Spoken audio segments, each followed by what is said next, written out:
Fitz, just hold on. Anthony's already ready. All right. All right. No peace. Yeah, Anthony, you can go ahead. All right.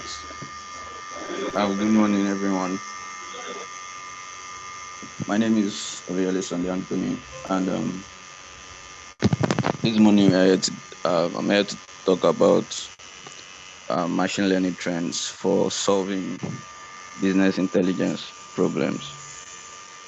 And when we talk about machine learning is just a way to make a way for us to write some algorithms for us to be able to analyze different data, for us to have to make machines learn from the data we have provided the machine, and to make them make decisions based on those data they have been provided, and not just any decisions, but intelligent decisions. So, and according to CompTIA, 86% of CEOs report that artificial intelligence is considered mainstream technology in their offices as of 2021. That is, gradually, we're having intelligence systems trying to come in, especially in business places. And we are seeing a lot of innovative breakthrough when it comes to business insights and every other thing. Intelligent and comprehensive digital solutions include the use of AI and machine learning, as they are referred to as the brains of smart machines, that they will help business deliver increased business productivity and constructive solutions. So we have a lot of repetitive tasks that humans do. A lot of them maybe are trying to do some form of business analytics, a lot of things like that involves our business day-to-day activities. And we see that there are machines that can help us even make um, more intelligent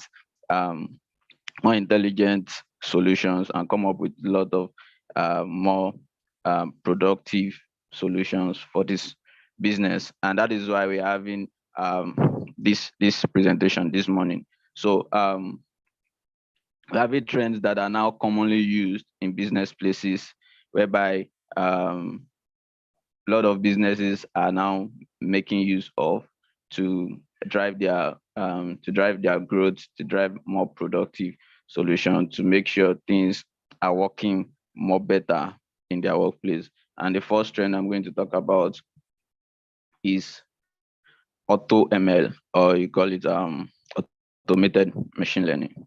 So what is automated machine learning? The automated machine learning paradigm is about having one big button that lets you build a good model. Just like we have I've spoken about, machine learning is just when we have a machine learning model or a machine learning algorithm. What happens is that we have to, first thing we need to do is to gather some form of data, put them together, and make the system come up with be able to make some connections between the data, make some prediction, and come up with intelligent outcome based on the data that is being provided. And doing this for normal system does not include an AutoML solution, can be overwhelming. It might mean a lot of data scientists to come together, gather the data, do some exploratory data, and do some form of data wrangling and every other thing, do some analysis and make this particular prediction and result. But with AutoML, it is just going to be done with little and less effort. AutoML help, you just have something, just have a system that after you have gathered your data and just pass the data into a particular AutoML. You just bring out your predictions, bring out your solutions for your business.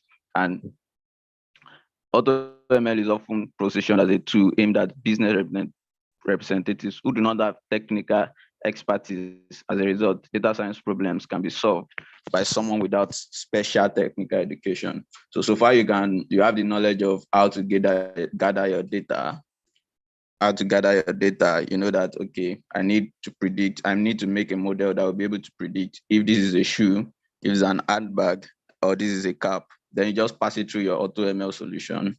After that, you come up with a system that will be able to recognize that this is a bag, this is a shoe, and this is a cap. So it is fast, and it does not really require much data science expertise. So the next one is XAI, or we call it explainable artificial intelligence. So this AI is a type of AI in which humans can understand the decision or prediction made by the artificial intelligence. Oftentimes, when we come up with machine learning predictions, we discover that most of the time, these decisions, these predictions, we don't really understand why the machine is coming up with this type of decision. Like, you start asking questions like, why did the machine do that? Come up with questions like, why not something else? What is really happening? And you see that most of the time, all these machine learning models as a form of big black box where you don't really know what is happening inside the system. So, and it is very difficult. It is much more difficult for businesses to employ most of these machine learning model, because when your model just starts telling you that you need to start selling this product, or you start seeing that there are some relationship between your customer base and your product that you yourself, you don't know why this relationship are coming to place. Just maybe you don't know, maybe your machine learning is telling you that there is a connection between the age of a particular person and the amount and the price they are trying to buy a particular product, or there is a form of demographic relationship between a particular nation and the product you are trying to sell, but you don't know why. You are like wondering, why is this relationship, why is this model telling me this kind of thing? But with explainable artificial intelligence, you get to understand why. You get to understand why not. You get to know what is happening within the system, and that is why we have this explainable AI. It helps you to understand why you are making a particular decision at a particular point in time. So the next one here is reinforcement learning. So what is reinforcement learning? Most time, reinforcement learning does not rely on historical data sets. What do we mean by this? Reinforcement learning, normally, these are the kind of AI that is used for game development, intelligent systems, where you hear of a reinforcement learning system called Blue Sea that can play all these chess, a virtual game machine, whereby it plays against the world best chess player and still defeated the person and every other thing. So these are reinforcement learning system. They learn based on their experience. They learn as this system are being used. They get to learn more. They get more intelligent more and more and more by the day. And this kind of system can be applied to our businesses as well, such that reinforcement learning is no longer segmented to being used for game development anymore. When you are building a model, and most reinforcement learning is a system whereby you have the reward and the punishment. When the system makes bad decision, you punish the system, and when it makes good decision, you tend to give it a reward. And the system also, once it was used only for games, but in recent years, it has been used to solve great business problems. Today, experts continue to improve the method of using reinforcement learning. And part of the ways reinforcement learning is used for business is used for market optimization. It is used to choosing the most appropriate campaign in marketing optimization. You get to make use of your A/B test, whereby you test this and see what outcome you get, and you test the other one, see which one is getting better. And when you use your A/B test, and you use the first method and you see that you are not getting good results, then the system gets punished. The system will get maybe some minus reward. And when it is making best decision, good decision for your system, for your business, you give it a reward, and it tends to improve more and more. It's also used for personalization of pages and mailings in digital marketing, and it can help work with bad debt in credit risk. And the next one, which is graph analytics. When we talk about graph analytics, it is analyzing data in ways not that is not really obvious. We have seen a lot of improvement in this graph analytics. You just see that there are some relationships that are not obvious between your data. Maybe you are trying to analyze the price of a car, and you discover that the number of doors, of the vehicle is really affecting the price of your of the car you are trying to sell. You might not know, you might not ever have thought of it, that the number of doors of a vehicle can actually affect the price of a vehicle. You might just think, okay, what brand of the car is it? Okay, normally you know that the brand of the car will affect the price. You know that the mileage of the car will affect the price. But there are some obvious, non-obvious connections or analytics that you won't know. It is until you make use of all these graph analytics that would help you come up with all these business decisions for your business. For example, connections between people in social network, connection of bank account through transfer, passing through these accounts, different ownership structures, things that are not obvious. Graphs are successfully used to analyze entities that have a natural network structure, such as social network. It's predicted that graphs or entities with non-obvious network structure will become more and more frequent. It is going to help business to make decisions that you don't know exist between your data. And the last one we are going to talk about is the model ops.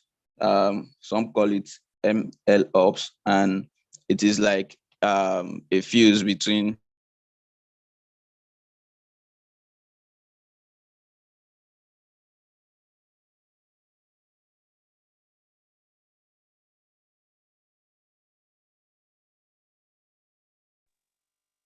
I don't know what happened.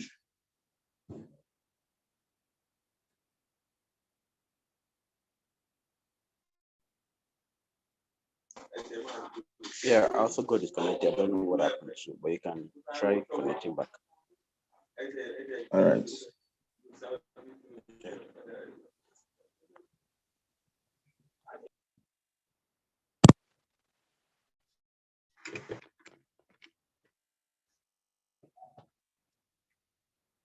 Just give me a moment.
Can you see my screen? Yes, I can see you. Can go ahead. Yes. Okay. Um. So I was saying, I was talking about model ops, which is also called ML ops, and this is just like a fuse between we have the DevOps, fusing DevOps with machine learning, and is a way of deploying and maintaining machine learning models in production. It's just a combination of machine learning, data engineering, and development operations. So as I've said, it's a kind of DevOps for machine learning that helps standardize the process of developing machine learning models to reduce the time to roll them out into production. Most of the time, machine learning engineers, most time the they don't have the expertise to actually uh, um, make their machine learning models into the production state. And this ML ops is just like helping them fuse the the machine learning part with the DevOps part, whereby they get to roll out their machine learning model into the production state as fast as possible. With ML ops, it reduces the time whereby you have to like wait for maybe the DevOps team or the people in charge of production. You have to wait for them and to do this the production. But with model hubs, the new model is quickly put into production and begin to benefit the business. MLOps also solves model tracking, versioning, and model monitoring tasks in production. If you use the MLOps approach and special tools like Kubeflow in conjunction with proper planning, such as planningway.com, you can significantly speed up the process of rolling out experimental models into production, which means that they will solve business problems faster. So it's just like these model hubs is just like a way of quickly rolling out a business machine learning models into production as soon as possible. So in conclusion, in 2022, along with the help of AI and machine learning technologies, business will increasingly try to automate repetitive tasks and processes that involve sifting through large volumes of data and information. Just like I said, in the case of AutoML that was discussed, so that even the machine learning processes can also be automated. Things that should have been done in repetitive stages, whereby you have to go redo, do for some time. You see that with this kind of trends, especially with something like AutoML and others, you get to do all these things as fast as possible with just plugging in your data, then you get your predictions. Plugging in your data, you get your predictions. And with trends like explainable AI, you get to make more intelligent decisions that is going to make your businesses better. It's also possible that businesses will bring down their dependence on the human workforce to improve overall speed, accuracy, and reliability of the information that is being processed. So with this, I've come to the end of the presentation. Thank you for listening. And if you have any question, you can just let me know. Thank you. Yeah, thank you so much for the presentation. But due to our time, we will take any question for now. So thank you so much.